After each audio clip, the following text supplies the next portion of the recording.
سلام، خیلی خوش اومدیم به یه ویدیو جدید دیگه. من رضا امامی هستم و امروز اومدیم درباره توضیح بدیم. اول میریم سراغ اینکه DHCP پروتکلیه که به هر دستگاه آی پی تنظیمات اون دستگاه از سرور DHCP دریافت میکنه. DHCP باعث میشه که برای سیستمی که پیکربندی دستی نیاز دارن به صورت خودکار و ساده پیکربندی کنه اونا رو. بعد میگیم که DHCP چگونه کار میکنه. DHCP اول DHCP دیسکاور دستگاه درخواستی رو برای پیکربندی ارسال.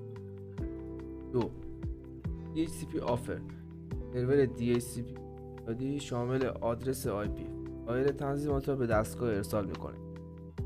اول دستگاه یه درخواستی میده، بعد سرور DHCP یه IP و تنظیماتش رو اون دستگاه ارسال میکنه. DHCP ریکوست دستگاه درخواست رسمی برای استفاده از آدرس IP پیشنهادی را به سرور DHCP ارسال میکنه. 4 DHCP اکنالج سرور DHCP تاییدی به دستگاه ارسال میکنه و آدرس IP و تنظیمات را به صورت نهایی تخصیص. بریم حالا سراغ یه سری از ویژگی‌های پیکربندی خودکار.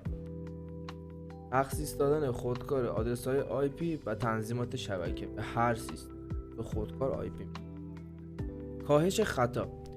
کاهش خطای انسانی صورت وارد کردن دستی IP باعث میشه که خطا کمتر بشه. مدیریت متمرکز تمام تنظیمات شبکه از یک مکان مرکزی مدیریت میشه و مدیریتش به هم نمیخوره. 4 پشتیبانی از تحریک پذیری دستگاه می توانند به راحتی بین شبکه‌ها جابجا شوند و به طور خودکار تنظیمات جدیدی را دریافت کنند. فقط یه آی پی بهشون اختصاص داده نمیشه و میتونن جابجا بشن تو شبکه و تنظیمات جدیدتری بگیرن. مزایای DHCP حالا به مزایای 1 ساده سازی مدیریت شبکه، کاهش نیاز به پیکربندی دستی شبکه. دیگه نباید شبکه رو به صورت دستی پیکربندی کنی، به صورت خودکار تنظیمات خودش میده، آی پی رو خودش میده. 2 کارایی بالا تخصیص سریع و کارآمد آدرس های آی پی به صورت بالا آی پی رو بگیره و به سیستم تخصیص بده. انعطاف پذیری پشتیبانی از دستگاه متحرک و شبکه‌های مختلف. 4 کاهش هزینه نیاز کمتر به نیروی انسانی برای مدیریت شبکه. حالا DHCP یه سری مشکلات و چالش هم داره. 1 وابستگی به سرور.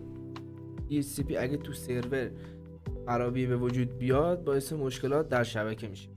2 امنیتش امکان حملاتی مانند DHCP اسپافینگ داره، یعنی حملاتی بهش صورت بگیره. 3 اشباع شدن پول آی پی در صورت کمبود آدرس های آی پی دستگاه جدید دیگه نمیتونن به شبکه متصل شن، آی پی نمیگیرن. دیگه تا پایان ویدیو همراه من بودین، تا ویدیوهای بعدی بدرود.